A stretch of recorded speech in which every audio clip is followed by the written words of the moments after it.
Welcome to World Ocean Radio. I'm Peter Neill, Director of the World Ocean Observatory. The Earth is under siege, covering 70% of the planet's surface and the essential element in the water cycle that sustains all aspects of human life. The ocean is the place for rescue and the future of human survival, integrating climate, freshwater, food, energy, health, trade, transportation, policy, law, security, community, and culture. The ocean is the system that will protect and provide, secure, and sustain our future. Through the best and good offices of the United Nations, national and regional governments, the academic and NGO community, and concerned citizens worldwide, much progress has been made in ocean research, data collection, increased capacity and best practice. Thousands of acres of marine areas have been protected, and public awareness has increased and engagement expanded in response. But it has not been enough, in time or substance. And the recent 2022 UN Ocean Summit of World Ocean Leaders, in its final declaration, stated, "We are deeply alarmed by the global emergency facing the ocean. While progress has been made toward the achievement of some of the targets, action is not advancing at the speed or scale required to meet our goals. We deeply regret our collective failure, and we renew our commitment to taking urgent action and to cooperating at the global, regional, and sub-regional levels to achieve all targets as soon as possible." Unquote. This determination is itself limited, as it focuses only on the goals previously defined, and does not include other areas of transformational change that are outside the UN purview, but are critical to the continuity of society through radical modification of values, structures, and behaviors.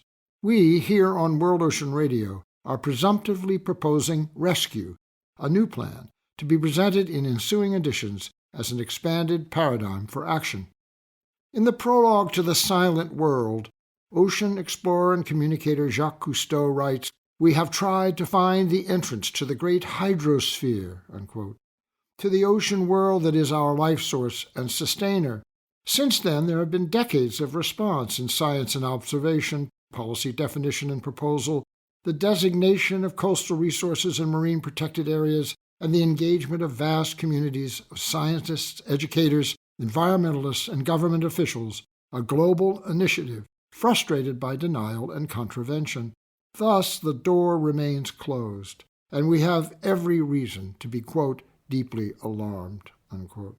This collective ocean investigation has focused primarily on science and observation, policy, and some regional international agreements.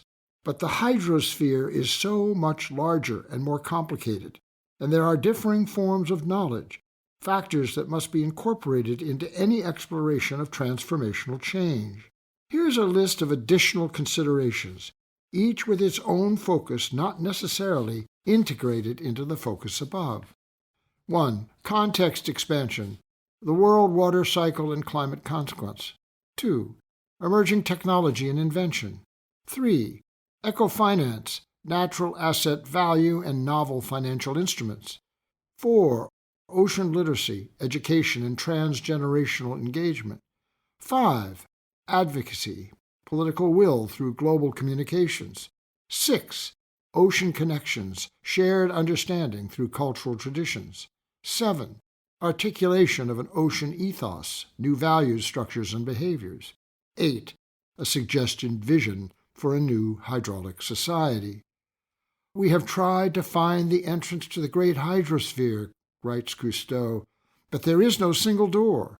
There can be no single approach to a fluid system. Thus the UN's Decade for Ocean Science or Goals for Sustainable Development are but two lanes of approach to the problem that can only be partially successful because they fail to include so many other equally necessary, equally dynamic, equally vital parts and pathways to the solution.